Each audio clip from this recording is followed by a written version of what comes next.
Então, com relação aos reservatórios,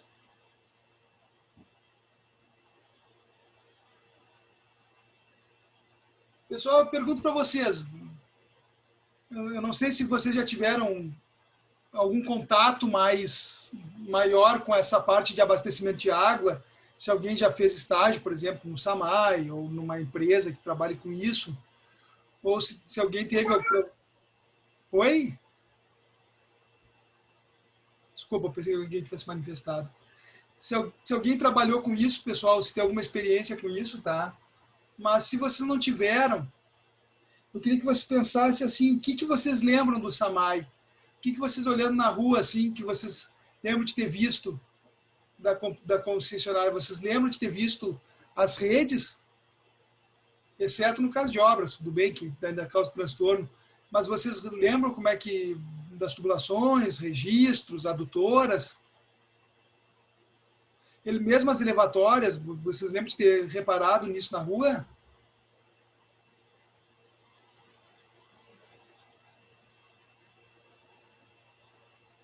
Então, pessoal, pergunto isso porque eu quero que vocês deem uma analisada, deem uma pensada no que vocês já enxergaram do sistema de abastecimento de água de Caxias. Tá?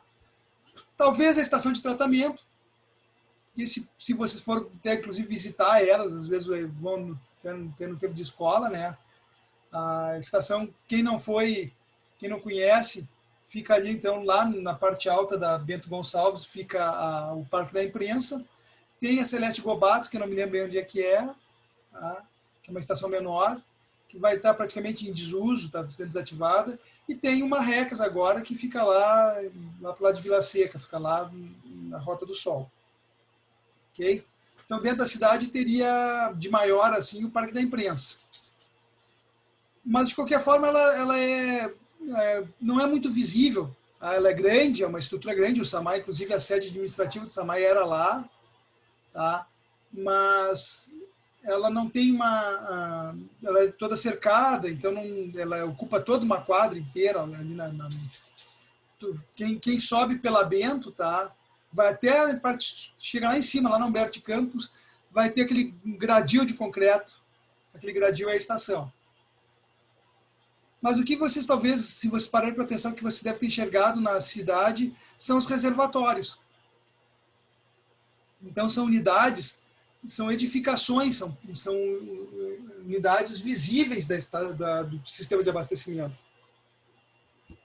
Essa foto eu até deixei, essa foto é real, tá? Mas ela ficou até o reservatório, por ser um reservatório, é o mesmo reservatório que eu boto na foto da disciplina ali no Moodle. É um reservatório mais moderno, feito de aço vitrificado. Tá?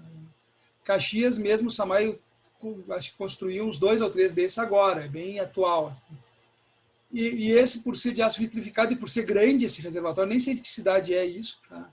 Ele ficou muito visível, ele parece que foi inserido, se vocês olharem pelas cores vivas dele, parece que ele foi inserido na foto, nem parece que faz parte da paisagem, assim, está muito discrepante, ainda ele está em primeiro plano, né, chamando bastante atenção. Essa foto eu achei na internet interessante, botei aqui, mas eu tenho fotos de reservatórios aqui de Caxias, de obras que eu acompanhei. Tá? Então os reservatórios são isso, tá? São unidades muito visíveis. Ok? E o que a gente vai ver as funções deles dentro do sistema, que são muito importantes. Tá? Eles são estruturas caras, são estruturas que ocupam um terreno, então a gente precisa também desapropriar áreas. Eles têm que ficar dentro da cidade, ao contrário da estação de tratamento hoje, que pode ficar afastado dos reservatórios, por uma questão da localização deles dentro do sistema. Eles vão ter pontos estratégicos da cidade, estratégico para o sistema de abastecimento, tá? Então são estruturas que têm essa característica e tem uma finalidade dentro, que a gente vai ver as finalidades dele dentro do sistema de abastecimento, mas que ele é muito importante na questão da operação do sistema. Tá? Tu consegue, além de armazenar a água, tu consegue melhorar a tua operação do teu sistema. Tá? Eu dei exemplo para vocês, eu tinha comentado que por exemplo, a concessionária tem um custo muito maior, a tarifa de energia, nos horários de pico. A RGE faz isso, tá? As concessionárias de energia elétrica, elas cobram um custo maior da energia naqueles horários onde a demanda é maior. Tá? Eles fazem isso de uma forma até de desestimular indústrias, as próprias empresas de saneamento, a consumir energia nesse momento em que há maior demanda pela população em geral. Então, ali é cobrado mais tarifa e também para eles arrecadarem mais. Tá? Então, tem um custo que se chama pico de consumo e pico de valor da energia. Vai tipo das 7 da noite às 10 da noite. O reservatório permite, por exemplo, um bom sistema de reservação permite que a concessionária de abastecimento de água não ligue ou ligue menos as bombas nesse horário, reduzindo o custo energético. A conta de luz das concessionárias de energia, das concessionárias de abastecimento de água é muito alto, tá? A conta de luz é bastante elevada. A maior conta de luz do Rio Grande do Sul era a Corsã. A segunda maior era o DEMAI, em Porto Alegre. Tem um custo energético muito alto. Para uma companhia de saneamento, o primeiro custo é a energia, é o que eles pagam de conta de luz para a concessionária de energia elétrica. O segundo custo é mão de obra, o quadro de funcionários. E terceiro, bem distante, são os produtos químicos. Via de regra é isso. Agora está começando a entrar outros custos, por exemplo, a própria outorga da água bruta, né, que hoje tem que pagar para o órgão ambiental, para o órgão de recursos hídricos. Tá? Claro que tem um custo bem menor, mas tem que pagar o custo da água bruta. Então, o reservatório ele é estratégico para a concessionária. Tá? Ele é estratégico no sistema de abastecimento de água, na operação do sistema. Aqui eu trago algumas definições, tá? Eu separei algumas definições que eu considero importantes da NBR 12.217, a norma é de 94, essa norma é vigente ainda, não mudou, tá? Que é a norma para reservatórios de distribuição de água para abastecimento público. Eu não estou falando aqui de reservatório, então, para indústria ou para prédio, eu estou falando de reservatório para o sistema de abastecimento de água mesmo.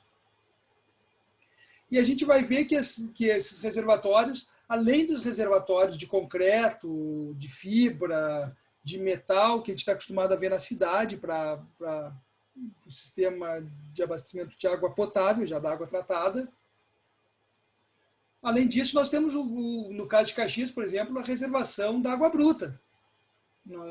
Se for numa cidade como Porto Alegre, o próprio manancial, o próprio Guaíba, não deixa de ser um reservatório. Né? Caxias teve que ser construído um reservatório a partir do barramento, então, da barragem, de um curso d'água pequeno, de baixa vazão. Tá? A mesma coisa que é feito os lagos esses das hidrelétricas, é isso aí. É o barramento de água. Tá? É o caso de Itaipu, por exemplo. Então, a gente tem, para o sistema de abastecimento de água, a gente pode ter reservação da água bruta através de barragens. Caxias é um exemplo disso.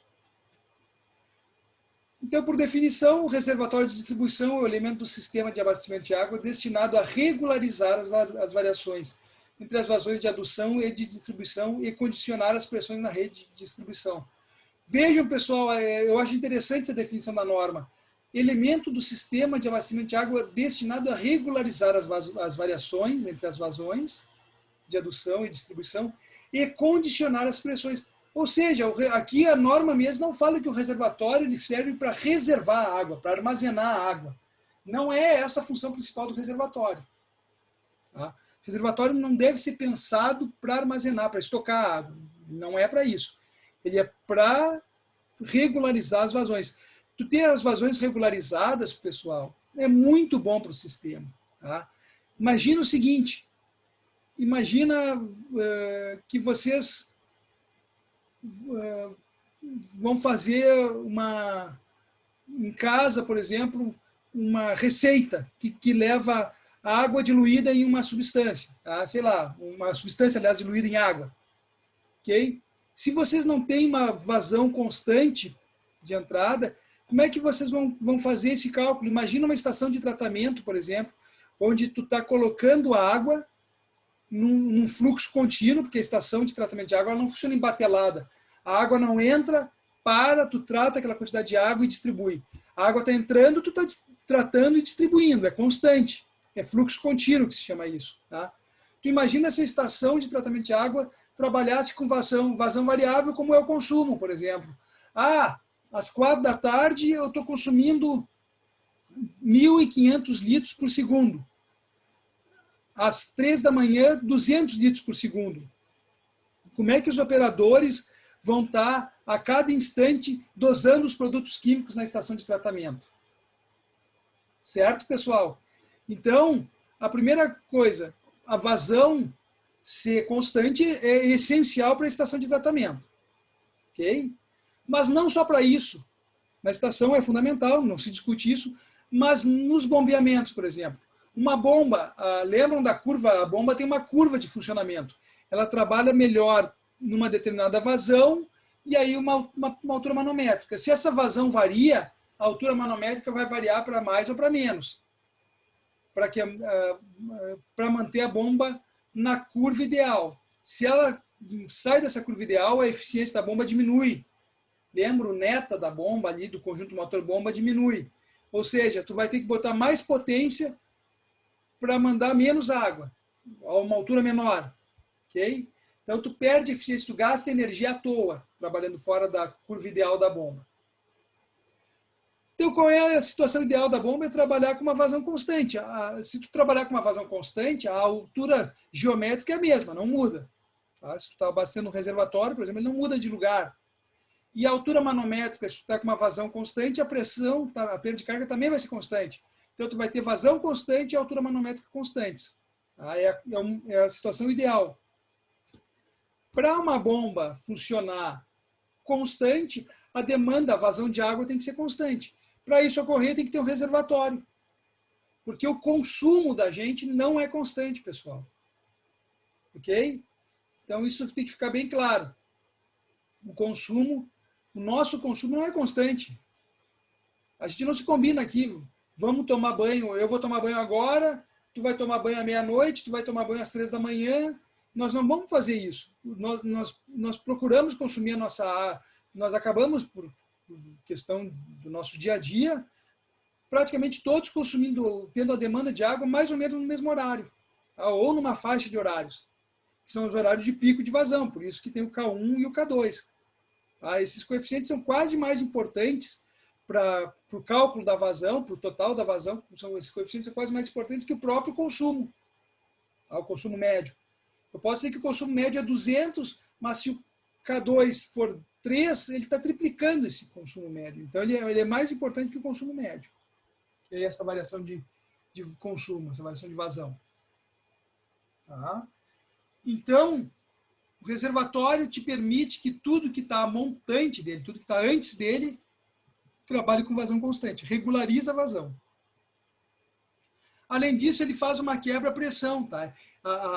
Imagina que eu tenho uma bomba, trabalhando com condições variadas.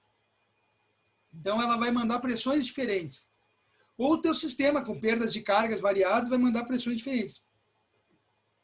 Isso chega no reservatório. O reservatório, a variação que vai ter de pressão dentro do reservatório é apenas a variação da altura da água dentro dele, a variação de nível da água dentro dele, que é muito pequena. O reservatório vai ter, sei lá, no máximo 5, 6 metros de altura útil, entre o nível mínimo de água e o nível máximo.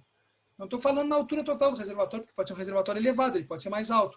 Mas a altura útil, a altura entre o nível mínimo de água e o nível máximo, não varia tanto assim. Ou seja, ele condiciona as pressões. Ele mantém as pressões dentro de uma condição mais ou menos constante também. Isso é ótimo para o sistema.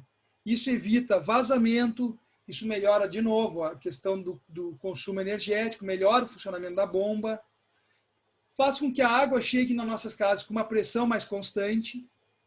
Tá? Isso é melhor para o nosso consumo, facilita o nosso consumo. Imagina que vocês vão tomar banho. Uma hora essa água que sai do teu chuveiro está muito fraco, está gotejando. Outra hora essa água que sai do teu chuveiro vem com uma pressão danada. Tu nunca sabe quando tu vai abrir o teu chuveiro, como é que vai vir a pressão. Pode vir um tirambaço, uma pressão violenta, ou pode vir um pingo d'água. Imagina no inverno, vem só aquela gotinha. Mal dá para esquentar. Okay? Então, o reservatório te facilita nessas questões. E isso é fundamental para o sistema. Isso evita vazamento, isso evita, diminui o consumo, diminui as perdas, uma série de fatores. Evita rompimento de tubulação, evita manutenção e assim por diante. Ok? Com relação aos tipos de reservatório, então, depois a gente vai ver um pouquinho mais adiante, mas a norma traz ali, ó, reservatório elevado é o reservatório cuja função principal é condicionar as pressões na área de cotas topográficas mais altas, que não pode ser abastecido pelo reservatório principal. Okay? Então, normalmente, o reservatório elevado é um reservatório de menor volume, porque tu tem um custo, aqui é todo mundo engenheiro civil, sabe que tem um custo de concreto armado ali, tu faz uma estrutura enorme para elevar esse reservatório. Então, normalmente, ele é um reservatório de volume menor, mas ele tem uma altura importante. Ele eleva exatamente para que a gente não precise bombear a água. É mais fácil botar o reservatório lá em cima.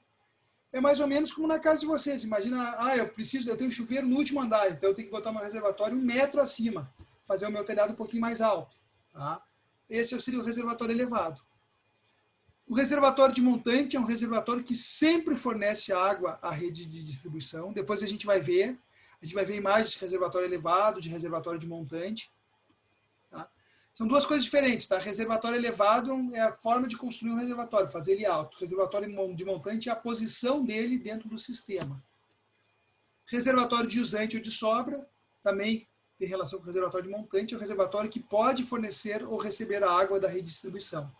A gente vai ver por que também. O volume útil, eu já tinha falado para vocês, é o volume compreendido entre os níveis máximo e mínimo para atender às variações diárias de consumo. Okay? Então, esse é o volume, é a altura, é quando o reservatório para de entrar água e quando ele está cheio. E quando aciona a bomba, quando abre, é quando ele está vazio. Então, é o nível mínimo e o nível máximo. Ali também traz a definição de nível máximo, maior nível que pode ser atingido em condições normais de operação, e o nível mínimo correspondente à lâmina necessária para evitar vórtices e cavitações. Ou seja, é aquele mínimo de água que vai ter. Tu não pode esvaziar mais que aquilo do teu reservatório. Tá? E reservação total é a soma dos volumes úteis de todos os reservatórios, que pode ser referida a uma única zona de pressão a todo um sistema de distribuição. Isso também é importante, a gente divide o nosso sistema em zonas de pressão. A gente não mistura zonas de pressão diferentes. São normalmente zonas com a mesma, ou com cota geométrica, cota de topografia mais ou menos igual. Tá? Mais ou menos com poucas variações topográficas aí. Ou seja, eu moro num bairro de Caxias elevado, que está na cota 900.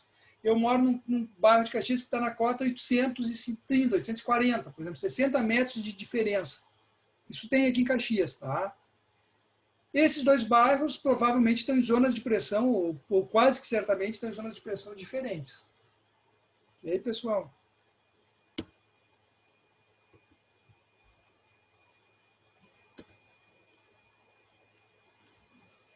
Então, ali eu trouxe definições de norma, agora vamos falar um pouquinho das definições da literatura e o que a gente vai ver. Os reservatórios então, são unidades hidráulicas de acumulação e passagem de água, situados em pontos estratégicos do sistema. Aí vamos ver as principais finalidades e para que a gente vai conceber esses reservatórios. Regularizar a vazão, aquilo que eu tinha explicado para vocês então. Tudo que está montante do reservatório vai trabalhar uma vazão constante. Isso aí, indiscutivelmente, é ótimo para o sistema. Dar segurança ao abastecimento. É a mesma coisa que na casa de vocês, né? Eu tenho na minha casa, para mim, para minha família de 5 pessoas, um reservatório de 5.000 litros. Eu sei que mesmo que falte água na rede por 3 dias, não vai me faltar água. Esse é o raciocínio que a gente faz dentro de casa. Certo, pessoal? Esses dias rompeu uma adutora aqui em Caxias, né? Lembram? Acho que faz um pouco menos de um mês aí. Rompeu uma adutora, acho que foi uma adutora de água bruta até. Aqui no meu prédio a gente logo ficou sem água, tiveram que chamar caminhão-pipa. Tá? Tem gente que não ficou sem água, não chegou a nem sentir. Ou porque tem reservação em casa, ou porque o bairro é bem abastecido por reservatórios públicos também. Tá? É uma tranquilidade para o SAMAI, porque o que acontece? Imagina que o SAMAI tivesse, claro que quando se fala em sistema público fica muito difícil ter uma reservação para um dia inteiro. Não é uma coisa que dê para fazer, porque seria um volume imenso de água. Mas digamos que o SAMAI tenha lá condição de reservação muito boa. É possível daqui a pouco faltar água 2 dias na adutora e tu demorar, as pessoas praticamente nem sentirem a falta de água, tá? Porque os reservatórios dão conta ou porque juntando os reservatórios públicos mais reservatórios das casas, as pessoas não chegaram a sentir, tá? Então dá segurança ao sistema, tanto ao sistema público quanto ao sistema privado. Também reservar água para incêndio, isso é fundamental, porque numa questão de grandes incêndios, tu vai parar o sistema. Pode até parar o bombeamento, inclusive. Então, aí, tu precisa dessa água que está reservada no próprio reservatório. E regularizar a pressão, que eu já expliquei para vocês. Tá? Então, essas são as principais finalidades do reservatório. Ali embaixo tem outra, que é bastante importante, tá? Que eu comentei com vocês também, que é permitir o bombeamento de água fora do horário de pico elétrico, ou seja, quando a tarifa de água de luz é mais barata, e aumento no rendimento dos conjuntos elevatórios que vão trabalhar mais próximo da curva ideal da bomba.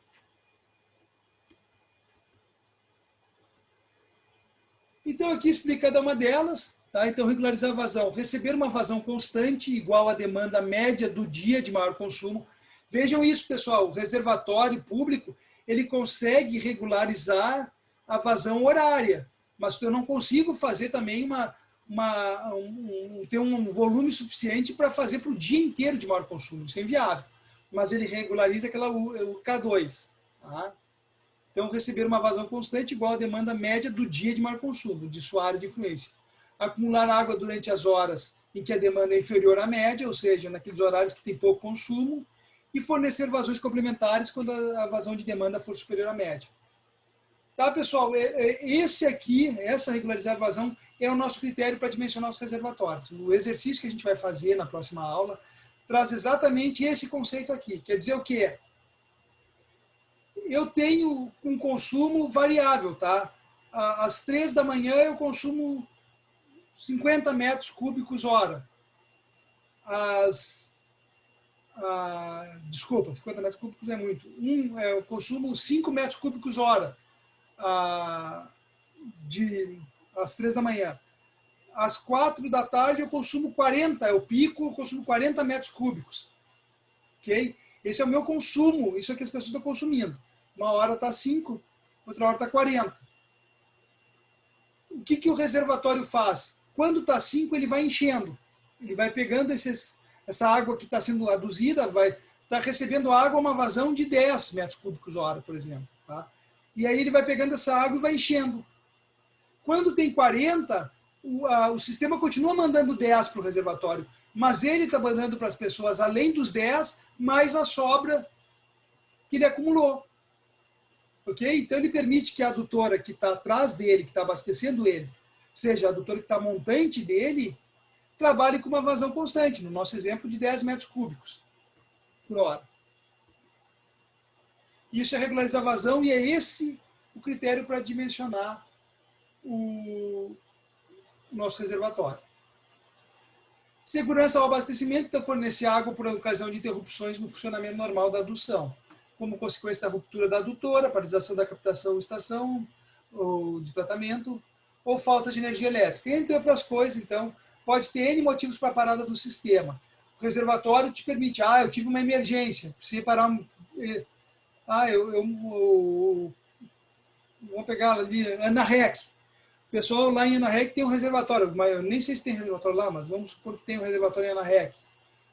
A adutora do Marrecas rompeu, que leva água para Anarrec. Okay? Vai desabastecer o bairro. Se eu tenho um reservatório lá, talvez dê tempo do SAMAI consertar esse vazamento, essa ruptura na adutora, e as pessoas nem notaram que faltou água. Tá? Porque o reservatório te deu essa segurança. Reserva de água para incêndio.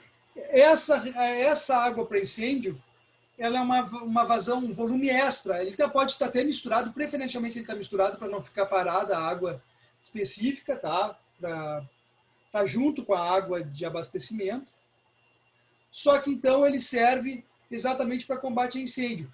Quem define essa vazão, a gente vai ver alguns cálculos ali, alguns exemplos, mas quem define isso via de regra é o Corpo de Bombeiros. Regularizar as pressões, então a localização do reservatório de distribuição, o ponto onde ele foi instalado no sistema, né, pode influir nas condições de pressão da rede, principalmente reduzindo as variações de pressão. Como eu disse para vocês, a única variação de pressão que vai ter é a variação da água dentro do nível do reservatório, entre o nível máximo e o mínimo que a gente viu por definição ali. E bombeamento de água fora do período de pico elétrico, então. É questão da operação mesmo, tá? Se eu tenho bastante água armazenada quando chega às 6 da tarde, no horário de pico, eu desligo a minha bomba que está levando para o reservatório. Ele vai esvaziar, mas até às 10 da noite ele ainda não esvaziou, ainda está dando conta. Às 10 da noite, quando passou o horário de pico, eu ligo a bomba de novo. E aí, com isso eu economizo, não pago luz, não gasto luz naquele momento de tarifa mais cara. E aumento no rendimento dos conjuntos elevatórios, então, é trabalhar próximo da curva ideal, do rendimento máximo da bomba. Olha aqui está o exemplo, então, de regularizar pressões. Tá? Na pressão, vejam uma coisa interessante nessa figura, pessoal. Na pressão estática, a linha piezométrica é constante, ela não varia. Por quê? Porque não tem ao longo da tubulação não tem perda de carga. Na dinâmica tem a pressão dinâmica. E além disso, por que essa indicação? Porque normalmente quando tem pressão dinâmica, ou seja, está tendo consumo, tendo vazão, tá?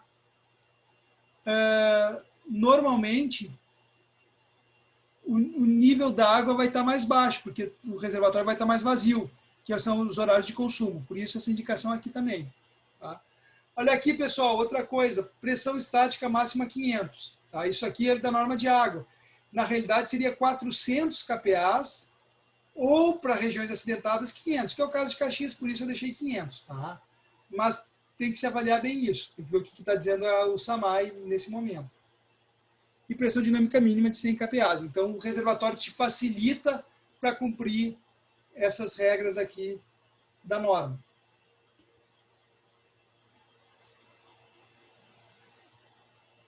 Com relação, então, à regularização de vazões, primeira coisa, os reservatórios de regularização são formados, então, normalmente por represas ou barragens. Esses reservatórios de regularização seriam as barragens da água bruta, ok? E promove regularização de montante para jusante, ou seja, eles fazem com que tu tenha água saindo para a tua adutora constantemente. É diferente do reservatório de distribuição, que ele faz essa regularização de jusante para montante. Tá? Então, o reservatório de regularização te permite isso. É o grande barramento, né? E esse aí não vai considerar K1 e K2, ele vai considerar toda a demanda da cidade para um tempo maior, um mês ou mais. Então, ele vai trabalhar com esses volumes ali acima de 1 milhão de metros cúbicos, por exemplo. Para abastecimento de água, um pouco menos, isso é para barragem de energia, então, da ordem de dezenas a centenas de hectômetros cúbicos, então. Tá? E eles dão a segurança para o sistema também. Tá? E os reservatórios de distribuição, que são os que a gente vai dimensionar, são menores, tá? São da ordem de dezenas a alguns milhares de metros cúbicos, e promove a regularização entre uma adutora e uma rede de distribuição, ou seja, de jusante para montante. Os reservatórios promovem a regularização das águas brutas, das vazões mensais, nos casos de barragens, e horárias, nos casos, então, da distribuição de água tratada no sistema de abastecimento de água. Então, nos nossos cálculos, é esse aqui, ó, é o reservatório de distribuição que a gente vai dimensionar para fazer essa regularização horária.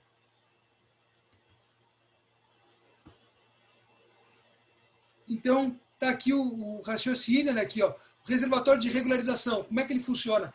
Ele recebe água do quê? Da chuva. Tá? Ele recebe, na realidade, de um arroio, aqui no caso de Caxias, de um curso d'água pequeno, que tem variação de vazão conforme a chuva, e sai constante, ou seja, ele recebe a montante variado e entrega constante, que é a adutora de água bruta para a estação. Tá? Entendido esse conceito, pessoal? Esse aqui é o reservatório de regularização. O reservatório de distribuição é o contrário. A água chega para ele constante, numa adutora, e essa é a grande vantagem dele. Ele recebe a água constante e a jusante ao consumo. E esse consumo é variado. Então, o reservatório de distribuição vai te permitir o quê? Eu tenho uma adutora mandando água na mesma vazão sempre, o que eu já mostrei para vocês que é muito bom, e ele vai atender as variações de consumo. O reservatório vai resolver o problema das variações de consumo para o sistema. Tá?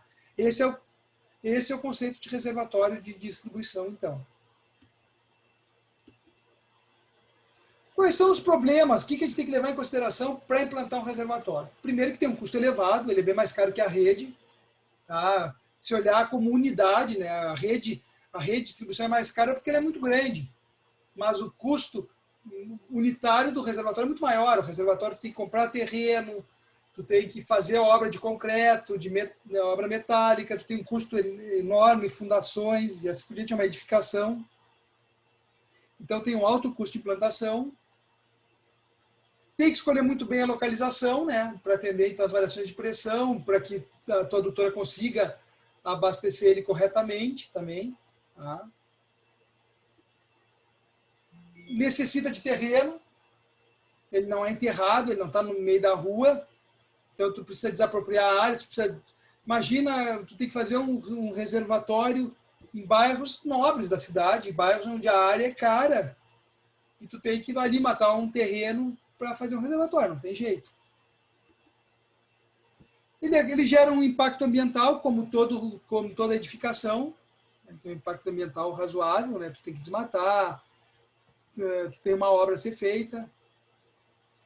E uma outra questão, essa aqui não tão importante, tá? Para nós, no Brasil. Nos Estados Unidos, ali até um cito exemplo, pode ser mais importante isso, que é a deterioração na qualidade da água. Por que isso? Se tu tem um excedente muito grande, tu tem um reservatório muito grande, eu dei um exemplo para vocês, tá? Digamos que hipoteticamente na minha casa eu tenha 5.000, eu vou botar um reservatório de 10.000 metros cúbicos, de 10 metros cúbicos na minha casa. 10.000 litros de água. Tá? Um consumo de uma casa unifamiliar, com 4 pessoas, gira em torno de 1.000 litros por dia. Okay? Cada pessoa consome mais ou menos 200 litros. Então, isso aí por dia. Então, vai dar em torno de 1.000 litros por dia. Se eu tenho um reservatório de 10.000 litros, eu vou ter água que vai ficar parada há muito tempo ali daqui a pouco. Tá? Eu vou viajar, essa água vai ficar um tempão parada. Então, isso aí pode prejudicar muito a qualidade. A mesma coisa no sistema de abastecimento público. Imagina que isso pode ocorrer em que situação? Ou que eu superdimensionei o reservatório, ou então quando eu construo um reservatório para um bairro que está começando a ser habitado. Está começando a ter residências, indústrias, que está começando a ser ocupado esse bairro. Então, ainda não tem uma ocupação tão grande, isso está ocorrendo aos poucos, ok? E eu já construí o reservatório, o SAMAI já construiu esse reservatório. Então, aí tu pode ter muita água estagnada ali, porque esse consumo é pequeno, a água vai ficar parada no reservatório. Tá? Isso aí eu vou dar um exemplo, isso pode estar ocorrendo na barragem do Marrecas. Se eles já construíram, normalmente na barragem não, na estação de tratamento de água do Marrecas. Normalmente, quando tu constrói a estação, tu faz reservatórios grandes do lado dela. É importante para o sistema. Talvez lá no Marrecas, como ele ainda não está trabalhando a pleno vapor, né, não está trabalhando com a vazão máxima de projeto, talvez ele tenha essa questão aí. Talvez a água fique parada em certas épocas do ano, ou em horas do dia, fica parado dentro dos reservatórios. Ok, pessoal? Está encerrando o tempo aqui, vai cair daqui a pouquinho o Zoom, mas nós já retomamos, tá? Agora já continuamos a aula. Então, a próxima coisa que a gente vai ver é a classificação dos reservatórios quanto à localização do terreno. Isso a gente vai discutir bastante, tá? Porque não é